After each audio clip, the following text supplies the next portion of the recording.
নমস্কার, আমি ডক্টর শেখ ফারুক আহমেদ। অনেক সময় পেশেন্টরা আমাকে বলে যে ডাক্তারবাবু, সকালে উঠে আমি এটা খাচ্ছি ওটা খাচ্ছি, আপনি যদি একটু বলে দিন যে আমি সকালে উঠে কী খাবার খাবো বা কী খেলে আমরা ভালো থাকবো।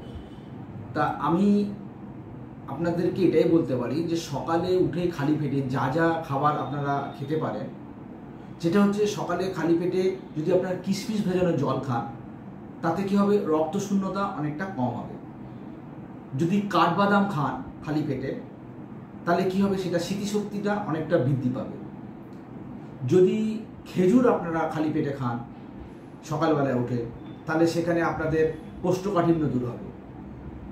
রসুন, 2 কোয়া রসুন যদি আপনারা চিবিয়ে খান খালি পেটে, তাহলে আপনাদের লিভারের কার্যক্ষমতা বৃদ্ধি পাবে এবং এতে কোলেস্টেরলও কমতে পারে। খালি পেটে যদি কলা খান, তবে আপনাদের স্মৃতিশক্তি বৃদ্ধি পাবে। এগুলো একটু মেনটেন করুন, মাঝে মাঝে সকালে খালি পেটে এগুলো খাওয়ার অভ্যেস করুন। সুস্থ থাকুন, ভালো থাকুন। নমস্কার।